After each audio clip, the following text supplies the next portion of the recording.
Hey, what is going on, guys? This is SMB Reviews, and you asked for it. Just remember that. We are going to be taking a look at the Jon Bellion album titled Glory Sound Prep. Let's get to it. This is the follow-up to The Human Condition, released in 2016, which had a pretty big hit for him in All-Time Low. And I feel like the problems I have with that song highlight what I had with the whole album.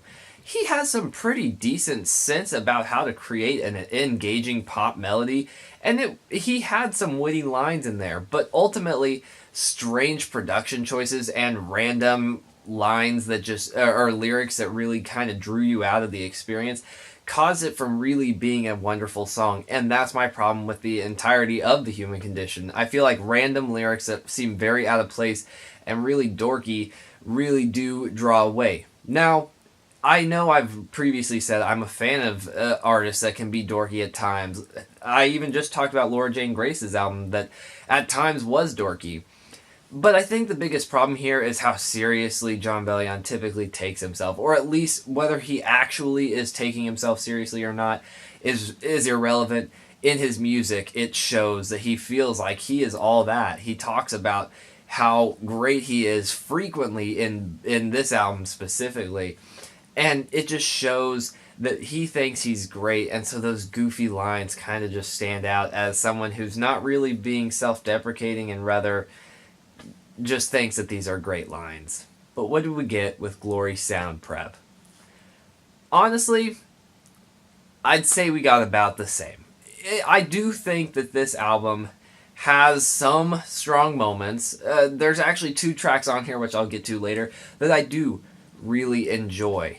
But there's so many just awkward lines, awkward production choices that I'd even say that this album is worse than The Human Condition.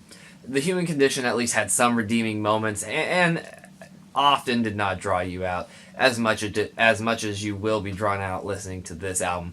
Songs like JT, the pre-chorus is extremely catchy and highlights Jon Bellion having a good voice, and really it's a good pre-chorus, but then we get to the chorus where we get really awkward synthesizers, and that is a problem that highlights a lot of songs, as well as just some really awkward lines about making money and not talking about Grease, but not John Travolta as in the movie Grease.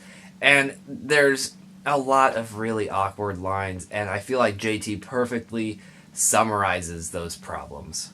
The song The Internet is another song that has just really grating synthesizer tones, and it just honestly, frequently, it's just why would he choose these obnoxious synthesizer tones? Both songs definitely really fall prey to that. Another big problem is a complete lack of genre focus, and that's not to say that you have to stick to one genre and that's what you have to make.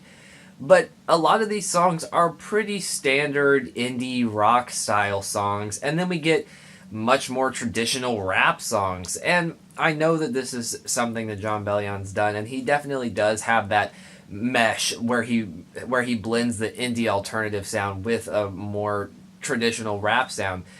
And it doesn't always come across as bad, but whenever they're so clearly divided, which they are in this album. Some of these songs, like Stupid Deep, is just a traditional indie alternative song, which again takes himself way too seriously.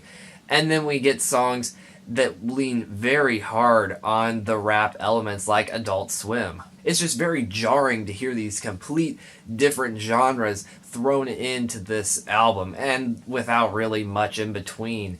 Which, Stupid Deep, again, another song with really obnoxious synthesizers. But, that being said, there are still some decent tracks on this album. We'll start off with the opener, Conversations with My Wife, an actual pretty decent song with a build-up to in the pre-chorus that has excellent bass work that really, it gets exciting and it has a satisfying build-up to a good climax.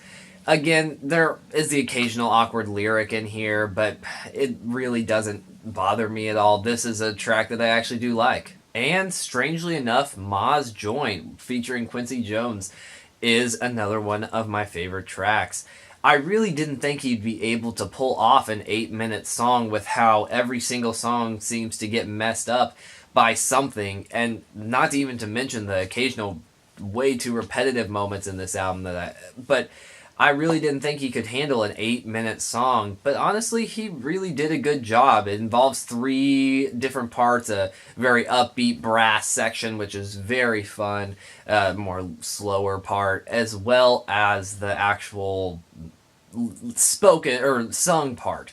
And it's actually a pretty touching song. It details his grandmother, who probably has some form of Alzheimer's and is losing her memory, and he's just showing the pain that's causing his family, as well as how strong his mother's being for taking care of her and being a mother to her mom. And I really think that's a touching track. I could see a lot of people saying it's a little cheesy, but honestly, I think that the songwriting's really interesting and really diverse, and it has lots of different elements to it. That I do think that this is ironically the best track on the album, despite it being 8 minutes, which I did not think Jon Bellion would be able to pull off. And ultimately, it's not the worst thing I've heard. It just doesn't give you anything interesting, and the biggest problem is that he's an artist that gives the appearance that he takes himself too seriously. Now, whether he really does or not, that's not up to me to decide, but he gives the appearance that he believes that he is great. And good, I'm glad he has that self-confidence, but it frequently involves that emotion with the music, and we get some lyrics about him bragging about how great he is, combined with really terrible songwriting or really awkward production moments.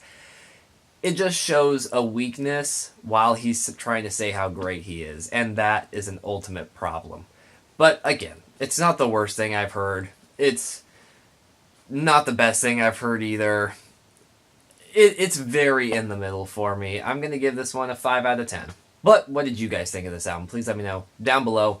Also, is there anything I can do to improve the quality of my videos, or any upcoming albums you'd like me to check out? Really, guys, I appreciate you watching these videos so much. It really does mean a lot. I do have a Twitter in the description down below. Besides that, thank you guys so much. It really does mean a lot to me. And I'll see you guys later.